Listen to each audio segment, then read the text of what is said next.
ये छोटे छोटे बच्चे हैं सर जी। समाज से जो हो सकता है हाथ बद आपसे निवेदन है, जितना कर सकते हैं आप। बात हुई थी विजय शर्मा जी से? जी हाँ। आपको कुछ मुआवजा मिला अभी तक? हम लोगों को कुछ नहीं मिला, बल्कि हम लोगों को ना डांट मिली। किसने डांटा आपको? विजय शर्मा जी ने। उन्होंने बोला बाप मर गए, उसका कोई गम नहीं है, वीडियो बनाकर वायरल हो रही है, तुम्हें क्या मिलता है ये सब से वीडियो बनाकर वायरल होने से? एक और अरुण साहू जी के पास फिर सबको लेके मैं खुद गया था, और उसको लिए एसआईटी का गठन हुआ। 2-3 महीना हो गया, कौन सा एसआईटी है कि उनकी रिपोर्ट अभी तक नहीं आई। ऐसे अभी 3-4 दिन पहले फिर बीरमपुर गांव में एक लड़के ने 4 लोगों को चाकू मार दिया। एक गंभीर है, एक तो उसी दिन खत्म हो गया। उसका भी रिपोर्ट पहले से दर्ज था, उसमें भी प्रशासन कोई ध्यान नहीं दे पाई। वैसी एक घटना परसों की है, एक बहुत ही छत्तीसगढ़ के लिए शर्मनाक घटना है, जिसको लोग जान के आश्चर्य हो जा रहे हैं। 12 साल 10 महीने की लड़की 7 महीने की परसों बच्चा जन्म दिया। जनक साहू अभी कहाँ है जो उनके साथ गए थे? वो अभी गांव में। यही हमारा भी तो कहना था, जब वो दोनों गए थे तो हमारे पापा कैसे मर गए और वो आदमी कैसे गांव पहुंच गया। वालों के लिए तो मैं इतना कहना चाहूँगा कि ये जो घटना को ये अंजाम दिए, मेरे भाई का जो मौत हुआ है, उसका कारण सिर्फ पुलिस प्रशासन है, क्योंकि जितना पिटाई हुआ है मौत का कारण वही है। इनके ऊपर एफआईआर होना चाहिए। हाँ जी। उसके रहते प्रशांत को जेल में, थाने में मौत से मार के मृत्यु हुई है, तो ऐसे अधिकारी के ऊपर भी एफआईआर दर्ज हो और उनके ऊपर भी 302 का मुकदमा चलना चाहिए। या फिर 7:30 बजे के बीच पापा को फोन लगाए कि पापा आप कहाँ हो, रात हो गई अभी तक नहीं है। तो वो बोले बीजाटोला में पहुंच गया हूँ, आ रहा हूँ ऐसे करके। रात की बात हुई थी आपकी? हाँ। तब वो वहां पहुंच गया था? हाँ। ठीक। फिर 9 बजे फोन लगाए कि वहां से आने में तो आधा घंटा लगता है, तो इतना टाइम कैसे हो गया ऐसे करके। ठीक है। तो फिर लगाया ना। हाँ। तो पापा का फोन स्विच ऑफ बता रहा था।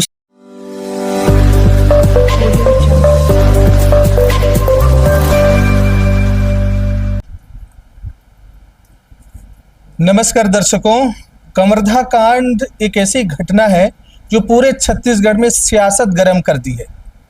संवेदना की भी एक घटना है, जिसमें आप देख रहे हैं कि तमाम बच्चे हैं, ये छोटे छोटे नन्हे नन्हे बच्चे।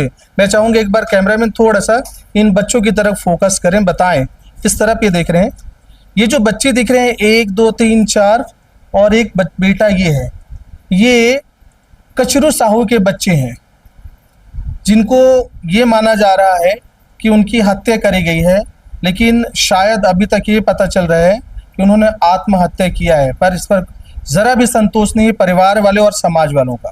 तो वहीं एक लड़का यहाँ आप देख रहे हैं, ये प्रशांत साहू का लड़का वही लड़का है जिनके पिता का जेल में कहा जा रहा है पिटने की वजह से मृत्यु हो गई है। उनकी पत्नी पहले से थी नहीं। अब ये संवेदना की तो विषय है ही। अब सोचिए जरा, इतने मासूम बच्चे, 5 बच्चे, आगे पीछे कोई देखने वाला नहीं। ऐसी एक घटना है, हृदय विदारक घटना है। हमारे बीच में समाज का मुखिया, प्रदेश अध्यक्ष माननीय टहल जी भी हैं। आज इनसे रूबरू होने के मौका मिला है, परिवारजनों से इन्होंने भेंट मुलाकात करी और अपनी ओर से जो बन सकता है वो सहयोग करने की इनकी मंशा है, समाज की मंशा है, और हम अपेक्षा भी रखते हैं कि ऐसा हो। तो थोड़े से उसी विषय में एक चर्चा करेंगे, सीधे बात करेंगे। अभी तक अपडेट क्या है? सरकार के दावे अपनी जगह है, समाज भी बहुत कुछ कह रहा है, तमाम लोग भी सहयोग की बात कर रहे हैं, लेकिन रियल में ग्राउंड में क्या कुछ इनको मिल पाया, कितनी तकलीफ पीड़ा है, वो हम समझने की कोशिश करेंगे। अध्यक्ष महोदय जी, हम आपसे ही पहले जानना चाहेंगे कि इन सबसे आप यहाँ अब मिल रहे हैं, मुलाकात कर रहे हैं, बार बार आप इनके पास जा रहे हैं, आपकी कोशिश है, तो क्या कुछ अभी तक लग रहा है, कैसा आप देखते हैं इस विषय को? मैं बहुत सारे लोगों से मैं इस विषय पे चर्चा किया है जी, और अभी कर रहा हूँ जी। और लोहारीडीह में उस बस्ती में मैं पहले ही बोला हूँ, आज भी बोल रहा हूँ, पहले वहाँ शांति बहाली के हम लोगों को चिंतन करना चाहिए। बिल्कुल बिल्कुल। और सभी राजनीतिक पार्टियों से भी मैं अपील किया हूँ कि वो पहले शांति व्यवस्था बनाए जी। और उस गांव में अभी ये बच्चों से मैं पहले मिला था, आज दूसरी बार इन लोगों से मुलाकात कर रहा हूँ। जी। इनकी हृदय विदायक पीड़ा ये है कि कचरू राम को जब ले जाया गया एक गांव के व्यक्ति द्वारा, जैसे बच्ची मेरी बेटियां ने बताई, अभी आपको भी बताएंगे। जी जी। उस व्यक्ति जो ले गया वो व्यक्ति वापिस आ गया और कचरू राम वापिस नहीं आया। ठीक ठीक। कचरू राम का हत्या किया गया कि कचरू राम को मार दिया गया, हाँ, कि उसको फांसी दे दिया गया। ये बहुत ही अभी सस्पेंस की स्थिति में है। ठीक। तो मैं प्रशासन से चाहता हूँ कि जैसे अभी जांच हो रही है उसमें जो व्यक्ति कचरू राम को ले गया जी, जिसका नाम है जनक, बता रहे हैं, बेटियां भी बताएगी जी, तो उस जनक को पहले पुलिस कस्टडी पे लेना चाहिए और उनको पूछना चाहिए, उनके साथ पूछताछ कड़ाई से होना चाहिए। जैसे ये प्रशांत वगैरह के साथ जो हुआ उनके साथ क्यों नहीं हो रहा है? जनक के साथ, जनक के साथ भी होना चाहिए, जैसे प्रशांत लोगों के साथ जो वो कार्रवाई हुआ है, गांव के अन्य लोगों के साथ जो कार्रवाई हुई, वो जनक के साथ क्यों कार्रवाई नहीं हो रही है? मेरे को ये बात समझ नहीं आ रही है। मैंने प्रशासन से, मीडिया के माध्यम से, आप लोगों के माध्यम से कई बार गुहार लगाया हूँ कि वहाँ न्यायिक जांच हो और सबके प्रति जांच हो। जैसे रघुनाथ जी खत्म हुए हैं जी, उस परिवार को प्रति जो हृदय विदायक घटना घटी है, बिल्कुल, मैं उसमें भी चाहता हूँ कि उसका जांच हो और निर्दोष व्यक्ति को छोड़ा जाए और जो उसमें संलग्न होंगे उसको कड़ी से कड़ी कार्रवाई की जाए। जैसे प्रशांत, हाँ, प्रशांत के लिए थाने में उनको मारा गया, थाने के मार से वो व्यक्ति मर गया और एक साइड, दूसरे साइड जैसे आत्महत्या का केस लगाते हैं, मर्डर का केस जैसे होता है, तो मर्डर के केस क्या आम जनता के लिए है क्या वो धारा? और पुलिस प्रशासन के लिए नहीं है क्या? अच्छा, कि पुलिस मारे तो लाइसेंस है क्या? और अन्य लोग मारे तो उसके लिए 102 302 का धारा है क्या? तो धारा हिंदुस्तान में सबके लिए बना है, उसमें जांच होनी चाहिए और उस पॉइंट में शासन को आगे बढ़ना चाहिए।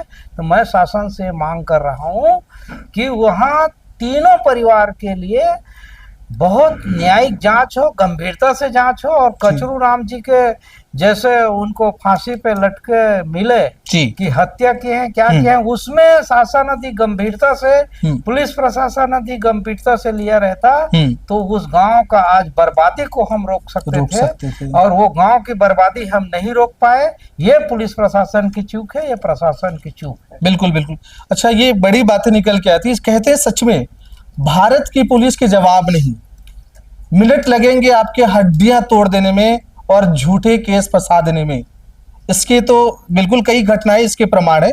और आपने एक बहुत जायज बात उठाए हैं कि भाई आम आदमी कोई गलत करते हैं तो उनकी तगड़ी धाराएं लगती है, जो वैध धाराएं हैं, और उसके तहत उनको सजा सुनाई जाती है अगर वो गिल्टी पाए जाते हैं तो। लेकिन पुलिस के कस्टडी में मारने के बाद कथित तौर पे बताया जा रहा है उनकी मृत्यु हो गई, तो क्या उन पुलिस वालों पर एफआईआर दर्ज नहीं होनी चाहिए? सर, अभिषेक पल्लव को लेकर क्या आपका मनसा है, क्या सोचते हैं आप? क्योंकि मेन कप्तान है वो तो तत्कालीन वो एसपी था वहां का जी, और मैं पूरे दोषी मानता हूं। जैसे 15-20 पुलिस वाले लेके पहुंचा था उस गांव में, उनको कुछ घटना की आशंका थी तब तो लेके गया था, तो उसमें जितने भी बल लेके गया था उसमें ज्यादा बल लेके जाना था उनको। बिल्कुल, ये पुलिस प्रशासन की लापरवाही है। यदि ज्यादा बल लेके गया रहता तो उस घटना को रोक लेते और उस गांव की बर्बादी को हम रोक लेते। और उस तत्कालीन वो जो एसपी था जी, उसके रहते प्रशांत को जेल में, थाने में मौत से मार के मृत्यु हुई है, तो ऐसे अधिकारी के ऊपर भी एफआईआर दर्ज हो और उनके ऊपर भी 302 का मुकदमा चलना चाहिए। आम आदमी के लिए चलता है तो उनके लिए क्यों नहीं चलना चाहिए? तो मैं ये मांग करता हूँ कि जितने संलग्न थे अधिकारी उनके लिए भी एफआईआर दर्ज हो। दर्शकों, आप क्या सोचते हैं, क्या ये सही है कि गलत है? पुलिस कस्टडी में पुलिस के मारने से मृत्यु हो जाए, किसी भी समाज का हो, तो क्या उन पुलिस वालों पर एफआईआर दर्ज नहीं होनी चाहिए? आप क्या सोचते हैं, जरूर कमेंट बॉक्स में लिखिए। एक ट्रेंड चलनी चाहिए कि पुलिस और आम नागरिक के लिए क्या धाराएं, कानून अलग अलग है। हम आते हैं, बेटा क्या नाम है आपका, थोड़ा विस्तार से बताएं, कितने भाई बहन हैं, कौन सी कक्षा में पढ़ती हैं आप? मेरा नाम लालेश्वरी साहू है। जी। हम 5 भाई बहन हैं, उसमें हाँ। से 4 बहन 1 भाई है। और मैं रेंगा खाल के आत्मानंद स्कूल में जाती थी। मेरे पापा मुझे रोज लाने ले जाने जाते थे। मैं 9वीं पढ़ती हूँ। 9वीं कक्षा पढ़ती हैं। बेटा जिस दिन घटना घटी उस दिन कहाँ थी आप? स्कूल गई थी, घर में थी, कहाँ थी आप? कौन सा वाला घटना मतलब? जो ये फांसी पे लटका हुआ मिला बताया गया, और उसके बाद जो घटनाएं, जो आग लगाने की घटना आती है, तो क्या आप किसी घटने में आपने देखा, सुना, क्या कुछ, कहाँ थी आप? शनिवार के दिन मैं स्कूल से आ गई थी। जी। मेरे पापा 2 बजे जा रहे थे। मतलब मेरी ये वाली बहन, तीसरे नंबर की बहन बताई कि जनक साहू ने उन्हें ले गए ऐसे करके। जनक साहू कौन है बेटा? जनक साहू हाँ। ये ना रघुनाथ साहू का भतीजा है, उसके बड़े भाई का बेटा। रघुनाथ साहू मतलब जो उप सरपंच है और जिनकी भी मृत्यु हो गई है, उन्हीं का? हाँ। ठीक है, उनके भतीजे हैं। तो हाँ। जनक साहू के साथ आपके पापा जी गए? हाँ। कहाँ जा रहे थे? दमों में मीटिंग है ऐसे करके ले गए। कौन सी मीटिंग? सामाजिक की, राजनीतिक? सामाजिक बैठक। बैठक, अच्छा। तो जनक और आपके पिताजी दोनों एक साथ जा रहे थे? हाँ, 2 फिर- बजे निकले घर से अच्छा, शनिवार फिर क्या के हुआ? दिन। फिर 7 बजे, 6 या फिर 7:30 बजे के बीच पापा को फोन लगाए कि पापा आप कहाँ हो, रात हो गई अभी तक से नहीं आए। तो वो बोले बीजा टोला में पहुंच गया हूँ, आ रहा हूँ ऐसे ये करके। रात की बात हुई थी आपकी? हाँ। तब वो वहां पहुंच गया था? हाँ। ठीक। फिर 9 बजे फोन लगाए कि वहां से आने में तो आधा घंटा लगता है, तो इतना टाइम कैसे हो गया ऐसे करके। ठीक है। तो फिर लगाए ना। हाँ। तो पापा का फोन स्विच ऑफ बता मैंने रहा अब था। दूसरे 9 बजे के आसपास जो फोन लगाए हाँ। तो बंद रहा। पापा का फोन स्विच ऑफ बता फिर रहा आपने क्या सोचा, क्या कुछ हुआ? कुछ नहीं सोचे, हम लोग सो गए। और मम्मी भी मतलब और फोन लगाई और नहीं तो फिर सो गई सो वो गए। भी। अच्छा, कब आपको पता चला, कैसे जानकारी मिला कि आपके पापा जी नहीं रहे? हाँ। वो सुबह 10 बजे के टाइम जब मोबाइल देख रहे थे ना, तब मोबाइल में व्हाट्सएप से पता चला कि लिखा था कचरू साहू, शिव प्रसाद साहू ऐसे करके। हाँ। तो ये तो हमारे पापा है ऐसे करके हमें पता चला। तब आपको जानकारी मिली। आपका क्या नाम है भाई? मेरा नाम परमेश साहू है। मैं प्रशांत का मंझला वाला भाई हूँ, प्रशांत बड़ा वाला भाई हूँ। आपके बड़े भाई है प्रशांत जी। ये मुझे बताएं, ये जो कह रहे हैं पुलिस द्वारा पीट कर पुलिस का कार्रवाई और आपके बड़े भाई नहीं रहे, जी। कितना तकलीफ है और क्या कहेंगे ऐसे पुलिस वालों को? पुलिस वालों के लिए तो मैं इतना कहना चाहूँगा कि ये जो घटना को अंजाम दी है, मेरे भाई का जो मौत हुआ है, उसका कारण सिर्फ पुलिस प्रशासन है। क्योंकि जितना पिटाई हुआ है, मौत का कारण वही है। इनके ऊपर एफआईआर होना चाहिए।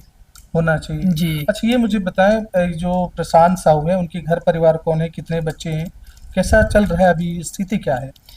स्थिति तो अभी बहुत गंभीर है। प्रशांत साहू जो भाई हैं, उसका विविध पहले ही खत्म हो चुका था। जी। और अभी अब वो भी खुद नहीं रहे। अब उसका एक लड़का है, गितेश साहू। क्या नाम है बेटा आपका? गितेश। कौन सी कक्षा पढ़ते हैं? तीसरी पढ़ रहे हैं। बढ़िया पढ़िएगा, शिक्षा बहुत जरूरी है बेटा, है ना? ये मुझे बताएं, इनकी फिर कौन करेंगे भरण पोषण, कैसे पढ़ाई लिखाई करेगा? अब हम तो एकदम असहाय हो गए हैं। जो भी था बड़ा भाई बाप बराबर था, क्योंकि हमारे पिताजी भी बचपन से नहीं थे, गुजर गए थे। तो हम पूरे परिवार वाले उन्हीं के ऊपर आश्रित थे। जो भी कमी होता था, तकलीफ होता था, उसको पूरा करने में उसी का हाथ था। जी। ये मुझे बताइए कि अभी तक सरकार की ओर से क्या आपको सहयोग राशि या सहयोग किया गया है? सरकार की तरफ से सिर्फ 10 लाख का चेक दिया गया है और बाकी कुछ नहीं है। 10 लाख आपको चेक मिल गया है? जी। ठीक है। आपका क्या क्या मांगे थे? मांग तो हमारा ऐसा था कि जो गितेश साहू, इसका पूरा भरण पोषण और बालिक होते तक इसका सरकार इसका जिम्मा उठाया, ऐसा हमारा मांग था। और एक सरकारी नौकरी फैमिली की किसी एक व्यक्ति को दिया जाए, ऐसा भी मांग था हमारा। आपका विजय शर्मा जी से बात हुई, जो होम मिनिस्टर है वहाँ के? जी, बात हुआ था। हाँ। तो उसने कहा कि अब जो हो गया वो तो वापस नहीं आ सकता, ऐसा करके बोला गया। और 10 लाख का चेक भी दिया गया और उसका जो घटना हुआ है उसका पूरा न्यायिक जांच होगा ऐसा करके आश्वासन दिया गया था। दिया गया। बेटा आपसे बात हुई थी विजय शर्मा जी से, जी हाँ। आपको कुछ मुआवजा मिला अभी तक? हम लोगों को कुछ नहीं मिला, बल्कि हम लोगों को ना डांट मिली। किसने डांटा आपको? विजय शर्मा जी ने। उन्होंने बोला बाप मर गए, उसका कोई गम नहीं है, वीडियो बनाकर वायरल हो रही है, तुम्हें क्या मिलता है ये सब से वीडियो बनाकर वायरल होने से। अच्छा एक चीज बताइएगा, जो बातें कहेंगे ना सच बताना है ना, किसी के दबाव में किसी के कहने पर नहीं कहना, जो कहा गया बताया गया वही है। ये कब की बात है, कब बोले आपको ऐसे?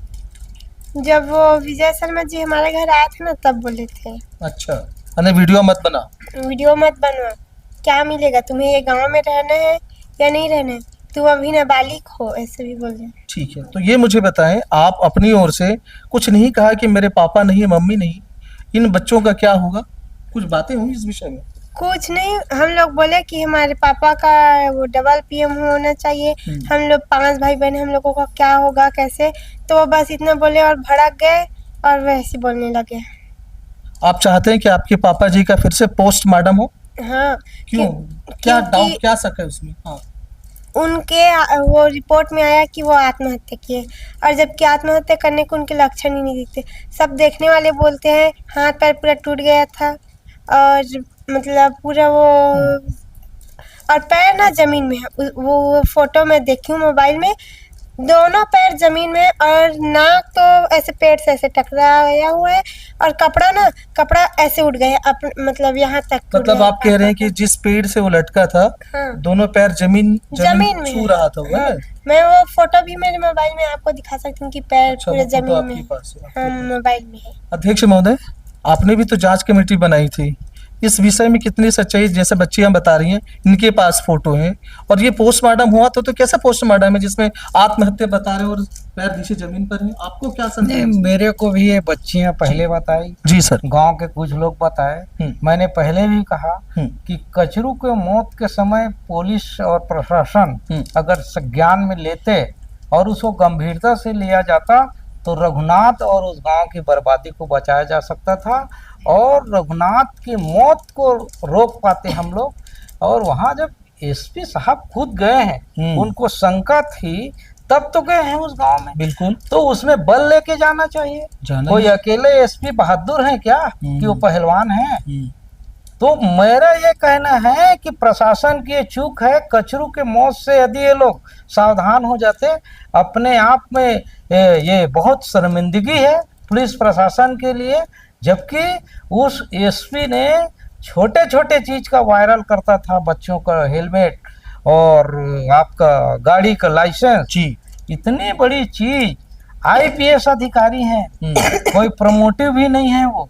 तो मैं ये चाहता हूँ कि वो पुलिस प्रशासन के बीच में जो मार से प्रशांत साहू खत्म हुए, उनके लिए भी जो आम पब्लिक के लिए जो धारा होता है वो धारा उनके लिए भी लगना चाहिए। बिल्कुल सच बात है, लगना चाहिए। अच्छा, एक बड़ा सवाल बच्चे भी कर रहे हैं, आप भी कर रहे हैं, बेटा जनक साहू अभी कहाँ है जो उनके साथ गए थे? वो अभी गांव में। यही हमारा भी तो कहना था, जब वो दोनों गए थे तो हमारे पापा कैसे मर गए और वो आदमी कैसे गांव पहुंच गया?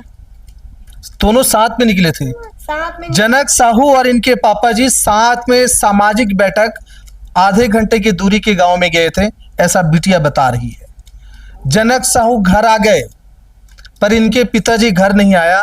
पुलिस वाले ने उनको पूछताछ करा, कुछ जानकारी है आपको? बुलाया थाना वगैरह में? हाँ जी, मतलब जनक साहू को पुलिस वाले ने ऐसा कुछ ही नहीं किया है, मतलब उनसे पूछताछ कुछ नहीं हुआ है उसके बारे में, कुछ नहीं हुआ पूछताछ उसमें। हाँ।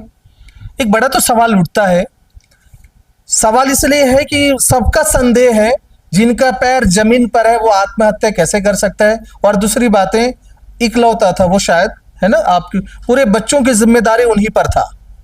5 बच्चे देख रहे हैं, इसमें मेरे ख्याल से 4 बेटियां 1 बेटा है, और पूरी जिम्मेदारी उन पर। वो इंसान आत्महत्या कैसे करेगा, कोई मनसा जैसे बताया जा रहा है उससे पता ही नहीं चल रहा है, पर उन्होंने आत्महत्या कर दी ऐसा बता रहे हैं कि पोस्टमार्टम में आया था। ये उस समय जब लाश मिली थी, बता दें ये मध्य प्रदेश में और सीमा के अंतर्गत है, तो शायद वहां का ही पोस्टमार्टम आया होगा। लेकिन बड़ी बात ये है कि जब वो जनक साहू उनके साथ गए थे वो वापिस आ गया। अच्छा, जनक साहू पर कोई पहले भी केस था ऐसा सुनते हैं, वो कौन है जनक साहू? जी, जनक साहू रघुनाथ का भतीजा है। उन्होंने ना बांदा टोला के मरार जाति पटेल जाति के एक इंसान को मारा था, तो 17.5 साल जेल काट कर आए थे। और उन्हें गांव में आए ना 3-4 महीने हुआ था, और गांव में मतलब साहू समाज में मिले ना 3-4 दिन हुआ था। 3-4 दिन हुआ था साहू समाज। अच्छा, ये मुझे बताएं आप, मूल क्या कारण था? आप तो वहां के रहने वाले, आपके भाई भी चले गए, इन परिवार में झगड़ा का मेन कारण क्या लगता है आपको? अब आपसी झगड़ा तो मुझे नहीं पता, लेकिन जो रघुनाथ और कचरू साहू हैं उसके बीच में एक केस चल रहा था, जो कचरू साहू की पत्नी के छेड़छाड़ के आरोप में रघुनाथ जेल गया था, उसी का केस चल रहा था। और अच्छा। बाकी चीज और अंदर से रहा का उसके बारे में जानकारी नहीं है मुझे। जानकारी टहल जी, आप सामाजिक तौर पे आपने जब चर्चा करा होगा तो ये निकल के आया कि सामाजिक लड़ाई झगड़ा था आपसी, वहां के परिक्षेत्र या गांव के जो अध्यक्ष जो भी रहा होगा उन्होंने तालमेल नहीं बैठा पाया, कहीं ऐसी तो नहीं है जिसकी वजह से होगी? जी बोलिए। नहीं, वो गांव में तो तनाव रहा होगा जी। एक ही दिन में इतना बड़ा घटना नहीं घट सकती, और उसके लिए कहीं न कहीं तनाव था। तब वो कचरू को ले जाया गया मध्य प्रदेश के क्षेत्र में, उनको आत्महत्या या हत्या जो भी हो जी। उसकी न्यायिक जांच चाहता हूँ।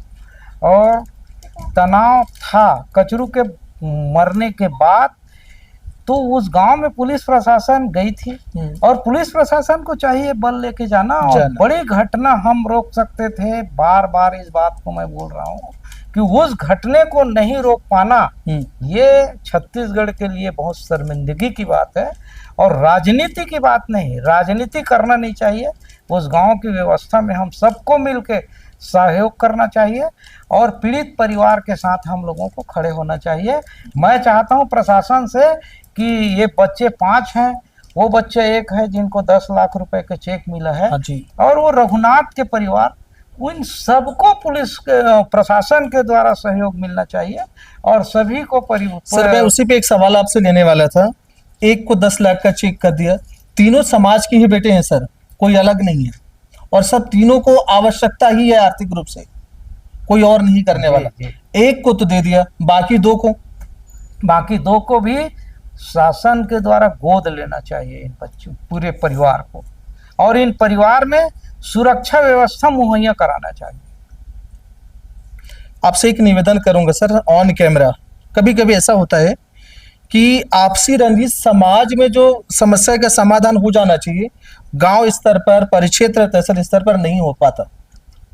ये जो घटना, एक ऐसी घटना के बारे में भी थोड़ी बहुत जानकारी मिलती है, शायद सामाजिक तौर पे, क्योंकि अब हमें ये जानकारी मिली कि 2-3 लाख रुपया दे करके जो सरपंच थे, उप सरपंच थे, वो समाज में मिला था, गांव में मिला था। इसकी पहले की घटना से हमने सुना है। तो आपसे बस एक रिक्वेस्ट इसलिए कह रहा हूं कि आप बड़े टॉप लेवल पे हैं सर, प्रदेश के प्रमुख हैं, तो कोई ऐसी घटना ना घटे, कुछ ऐसा आप सोचिए कि गांव में अगर वो समस्या समाधान नहीं हो रहा है, रंजिश बढ़ते चली जा रही है, तो ऐसी दोबारा कोई अनहोनी घटना और ना घटे।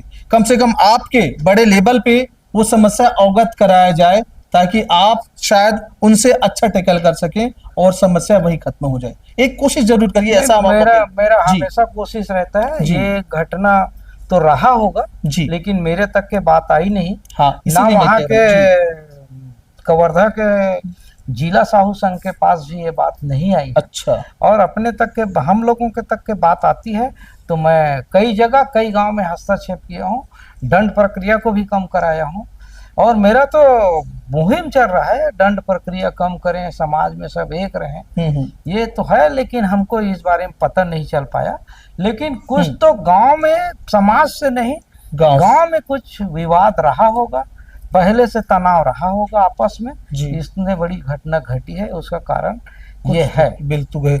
अच्छा, आपको किसी चीज का अभी डर तो नहीं है? अब इसमें डर ऐसा है कि अब गांव में किसी से मेल मुलाकात भी नहीं होता, गांव एकदम वीरान पड़ा है। कब किसके साथ घटना हो जाए, कोई सुनने वाला ना हो या कोई देखने वाला ना हो, इसका ही सबसे बड़ा डर है अभी हमें। तो आप क्या चाहते हैं शासन से, समाज से? मतलब किसी से कोई सुरक्षा वाली बात को लेकर घबराहट है, चिंता है, अपील है? अब एक सुरक्षा बल हमारे घर भी तैनात कर देते थे, बहुत बड़ी बात है हमारे लिए, क्योंकि हम लोग छोटे छोटे बच्चों के साथ रहते हैं। वो लोग हम पे आश्रित हैं और हम उनके ऊपर आश्रित हैं, लेकिन नींद हमको बराबर रात में भी नहीं पड़ता, ना चैन से खाना खा सकते। इस तरह से हमारा भी जो समय है बीत रहा है इसी प्रकार से। अभी तक इतने दिनों तक कितना सुधार हुआ या कितना सहयोग हुआ? एक तो आपने 10 लाख की बात करी, उसके सिवा और क्या कुछ सरकार की ओर से आप लोगों को मिला, या जो लोग अंदर गए हैं, महिलाएं हैं बहुत सारे, वो क्या छूट आए, वो वापस आए, या उनको कोई बातचीत आने जाने में कोई सहयोग मिलता है कि नहीं पुलिस वालों से और शासन से? अब आने जाने में तो पुलिस वालों का सहायता तो नहीं मिलता है, ऐसा देखने को मिल रहा है, लेकिन अभी तक कोई छूटा भी नहीं है। और उस दिन डिप्टी सीएम आए थे, सामाजिक स्तर से कुछ मीटिंग हुआ था, तो उसमें कुछ आश्वासन मिला गया था कि महिलाओं को छोड़ा जाएगा ऐसा करके, लेकिन ऐसा कुछ देखने को नहीं मिल रहा है। और गांव में जो सुनसान वीरान है वो स्थिति वही अभी भी है, गांव के सब डरे सहमे हैं अभी भी। टेरेस में अभी जी सारी चीजें। जी तो आप देख रहे हैं ये तमाम लोग बैठे हैं। सर, आपकी जो पद की महिमा, मैं बार बार आपको इसलिए कह रहा हूँ क्योंकि अभी इनके अभी माई बाप हो, सच में आप माई बाप हो। हमने ये सुना है कि आपकी ओर से, समाज की ओर से बकायदा भंडारा भोजन की व्यवस्था है ताकि किसी को समस्या नहीं। तो मैं इसलिए बार बार आपको कोट कर रहा हूँ, आपकी ओर से इन दोनों बच्चों के लिए, जैसे इन्होंने कहा कि सुरक्षा को लेकर चिंता है, आपकी ओर से क्या ऐसा किया जाएगा कि ये निश्चिंत रहें, या आप सरकार की ओर से अपील क्या करेंगे? मुझे लगता है इससे ज्यादा आप कुछ कहेंगे सरकार ना चौकन्ना हो जाएगी। नहीं, सरकार को तो मैं बार बार बोल रहा हूँ इनकी सुरक्षा मुहैया कराई जाए। और उस मरे को दुख के साथ ये बात बोलना पड़ रहा है कि बीरकोना गांव में कमल नाम के आदमी को भी एक उसको एक झाड़ में फांसी लटका मिला था। उसका मैंने देखा है पूरे फोटो, दांत टूट गया है, हाथ टूट गया है, सीने में मार का निशान है। उसके बाद उसको आत्महत्या घोषित कर दिया गया था, जबकि वही के नेता लोग हमारे अशोक जी और सियाराम जी दोनों पूर्व विधायक हैं और बीजेपी बिलोंग करते हैं, उनके साथ 60-70 लोग आया था और वो लोग बोले कि इसमें सही जांच होना चाहिए। हम लोग बहुत दुखी होकर रहे हैं। मैं उस समय उस दिन कहीं कार्यक्रम में था मुख्यमंत्री जी के साथ, तो वहाँ मुंगेली, तो मैं मुंगेली से सीधा यहाँ आया। पहले उन लोगों को बोला आप गृह मंत्री से मिलिए, आपके क्षेत्र के हैं, आप डॉक्टर रमन सिंह जी से मिलिए, वो भी कवर्धा से बिलोंग करते हैं, और अरुण साहू जी के पास। फिर सबको लेके मैं खुद गया था और उसके लिए एसआईटी का गठन हुआ। 2-3 महीना हो गया, कौन सा एसआईटी है कि उनकी रिपोर्ट अभी तक नहीं आई। ऐसी अभी 3-4 दिन पहले फिर बीरमपुर गांव में एक लड़के ने 4 लोगों को चाकू मार दिया। एक गंभीर है, एक तो उसी दिन खत्म हो गया, उसका भी रिपोर्ट पहले से दर्ज था, उसमें भी प्रशासन कोई ध्यान नहीं दे पाई। वैसी एक घटना परसों की है, एक बहुत ही छत्तीसगढ़ के लिए शर्मनाक घटना है जिसको लोग जान के आश्चर्य हो जा रहे हैं। 12 साल 10 महीने की लड़की 7 महीने की परसों बच्चा जन्मती है। वो उसका कृत्य करने वाले वो दरिंदर वहां का कोटवार था और वहां का सरपंच उसको सह दे रहा था। मैं एसपी साहब से बात किया हूँ, तुरंत तो उसको तो अरेस्ट कर लिए हैं, लेकिन सरपंच के लिए जांच जारी है। इसके पहले उसी कवर्धा में जब मोहम्मद अकबर जी थे मंत्री, उस समय एक मुसलमान के द्वारा एक महिला को मारा गया। तो क्या वहां के सर, ये सारी घटना साहू समाज की, क्या मैं कवर्धा से निकाल लूं क्या? ये हम इस पोजीशन में हैं, दोनों सरकार में हमारे समाज के लोग सुखी नहीं हैं, दुखी हैं। तो मैं प्रशासन से इस बात का मैं जिक्र करवाना चाहता हूं, उनको ध्यान आकर्षित करना चाहता हूं कि इसमें वो ध्यान दे। बार बार यहाँ के लोग जब भी फांसी में टंगे मिलते हैं तो उसको आत्महत्या घोषित करते हैं। क्या मंशा है इन लोगों की, क्या सोच है हमारे प्रति? ये कमल का रिपोर्ट मैं इनको बोल रहा हूँ आप कि वो आज भी मैं एक बड़े नेता से बोला हूँ कि इनकी जल्दी से ज्यादा जितनी जल्दी हो इनकी रिपोर्ट जारी होनी चाहिए। और वो हत्या है कि आत्महत्या ये तय करे तो फिर समाज तय करेगी कि हमको क्या करना है। सर, 10-12 विधायक है साहू समाज की जी, और बार बार ये घटनाएं, ऐसी घटनाएं रिपीट हो रही है। कब तक ऐसा चलेगा सर? नहीं, अब विधायक ऐसा है जी। जो वो जनप्रतिनिधि हैं, ठीक है। मैं उनके लिए कुछ नहीं बोलना चाहूंगा। हम्म। हमारे समाज की बात आएगी तो सब हम एक हैं। और रही बात बयान की, तो अपने अपने पार्टी के तब हिसाब भी से बयान एक के देते बाद रहे। एक घटना जो आ रही है, मैं राजनीतिक बात नहीं कर रहा हूँ, मैं इस संदर्भ में भी कहा कि वो समाज के लोग हैं, पद में हैं, ढिलाई जहाँ हो रही है वहां शायद वो चाहे तो वहां पे कड़ाई की जा सकती है, बिल्कुल की जा न्याय सकती किया जा सकता है। बिल्कुल, बिल्कुल। मैं इस संदर्भ में भी कह रहा हूँ, जी 8-10 विधायक हैं, हमने सुना है कि यही घटना, ऐसी कुछ घटनाएं बीरम वहां ईश्वर साहू के यहाँ घटी थी। हाँ वहां एक नौकरी, सरकारी नौकरी दी गई है जी। और तत्कालीन उस समय 20 लाख रुपए का मुआवजा।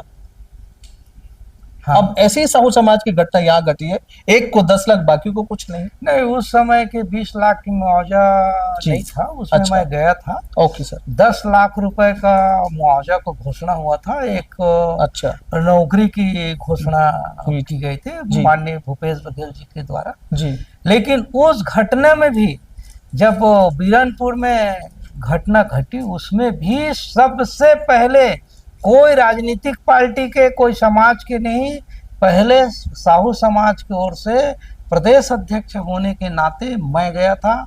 मेरे साथ संदीप साहू जी गया था, उस जी। समय वो विधायक नहीं था, साहू समाज के राष्ट्रीय अध्यक्ष हैं वो, युवा प्रकोष्ठ के, जी। और हम दोनों गए थे। और सबसे पहले साहू समाज की ओर से 1 लाख रुपए उनके घर में छोड़ के आया था। मैं पैसा लेके नहीं गया था, वो चौहाराम जी से मैं पैसा मंगवाया और तुरंत 1 लाख रुपए उस घर में छोड़ के आया था।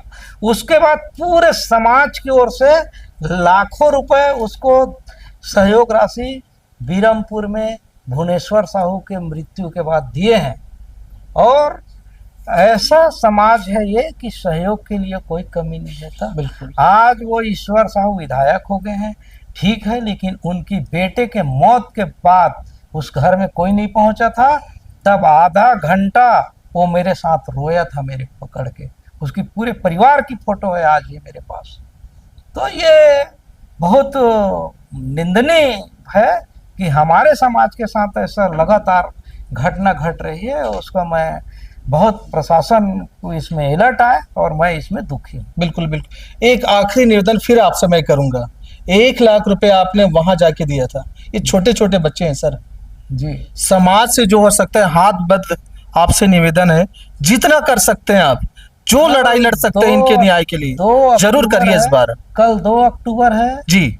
और कल मैं खुद रायपुर शहर में अपने समाज से सहयोग राशि के लिए मैं रुका हुआ हूँ जी। और कल से मैं उसमें रायपुर शहर में खुद घूमूंगा जी। और अभी मेरे जितने समाज के प्रक्षेत्रीय अध्यक्ष हैं रायपुर के, उनके साथ मेरी मीटिंग है आज रात में जी। और पूरे छत्तीसगढ़ में सहयोग के लिए मैंने अपील किया है, लेटर जारी किया है। तो सभी जिले में 2 अक्टूबर के गांधी जी सहयोग किया करते थे हमेशा, तो उस सहयोग यात्रा को हम कल से शुरू कर रहे हैं और जो भी राशि आएगा इस परिवार के लिए हम सहयोग करेंगे। दर्शकों, ये बहुत बड़ी बात है, जहां भरा पूरा है वहां सहयोग देना आसान है, लेकिन जहां आवश्यकता है वहां भामाशाह दानदाता परिवार से है, दान जरूर करिए, जितना बन सकता है करिए, इनको आज आपकी आवश्यकता है। सर बहुत बहुत धन्यवाद, दिल से आपने कहा है और सच में होगा। आप इस विषय में क्या सोचते हो कि सच में न्याय धीमी गति से हो रही है, क्या सच में थोड़ा सा जहां आवश्यकता है वहां टाइट होने की आवश्यकता है, सरकार को भी, पुलिस प्रशासन को भी? आपका मनसा क्या है, इन परिवार के बारे में आप क्या सोचते हो? कमेंट बॉक्स में कमेंट जरूर करिएगा। पर ध्यान रहे, सतर्क रहें, कहीं भी कुछ ऐसी अनहोनी घटना घटती है तो आप समझदारी से व्यवहार करिए। आप देख रहे हैं महानदी न्यूज। जय हिंद, जय छत्तीसगढ़।